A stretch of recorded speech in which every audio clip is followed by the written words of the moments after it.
There we go. Took frickin' long enough. Okay, this time I'm not gonna take any risks. Yeah, it's gonna go ahead and curse itself. You go ahead and do that. Then I'm gonna paralyze it, and hopefully just catch it as is.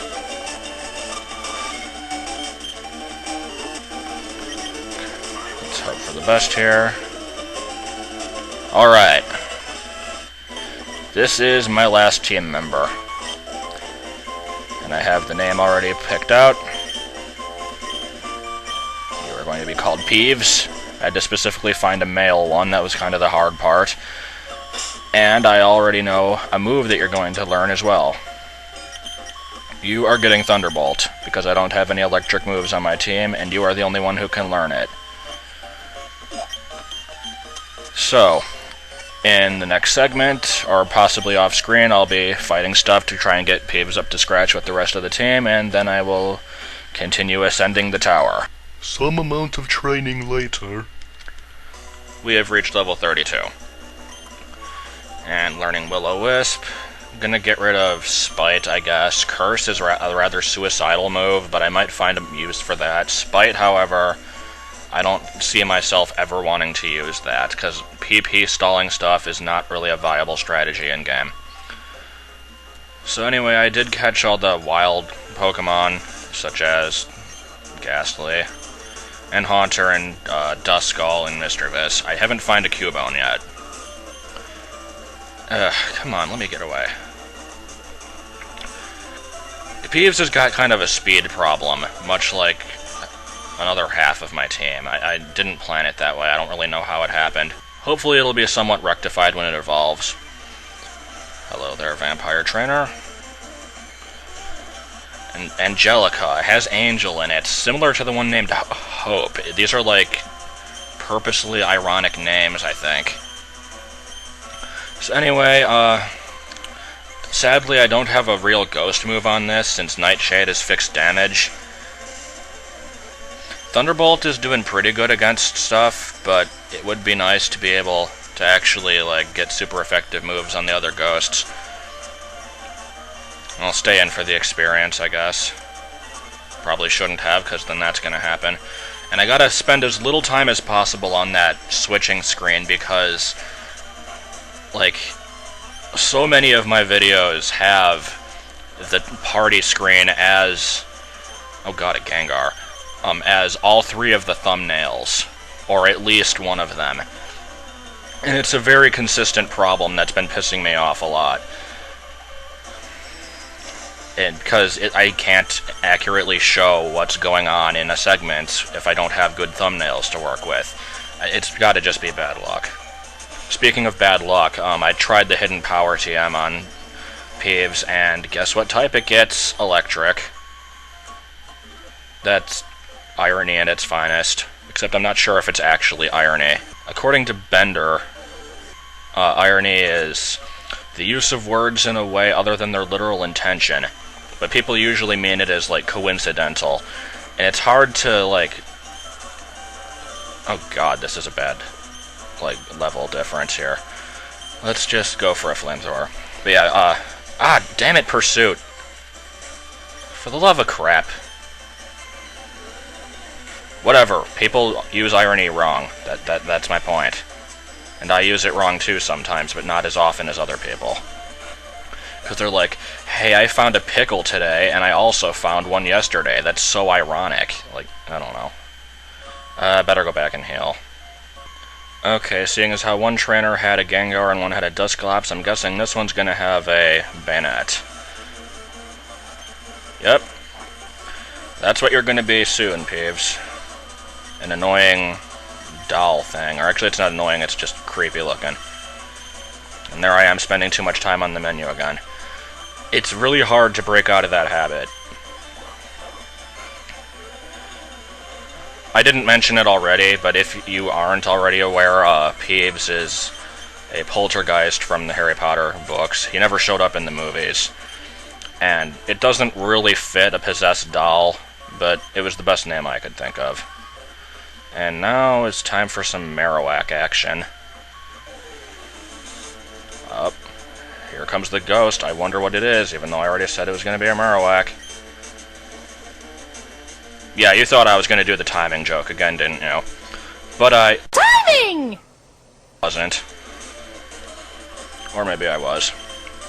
You can't even tell anymore. I'm not sure if this thing's gonna be able to do much damage against me. It probably is, but we'll see.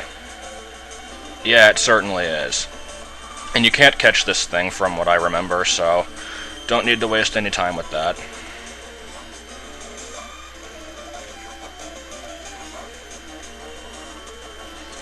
So just finish this thing off quickly then. Yeah, I didn't even get to try to throw a Pokeball at it. The hack might have been changed to allow it, but I didn't really feel like trying to figure it out. Okay, let's heal for good measure, and because I need to. Now let's see if these rocket dudes have anything interesting. Probably not. Well, there's the poster boy of uninterestingness. Thunderbolt, do your stuff.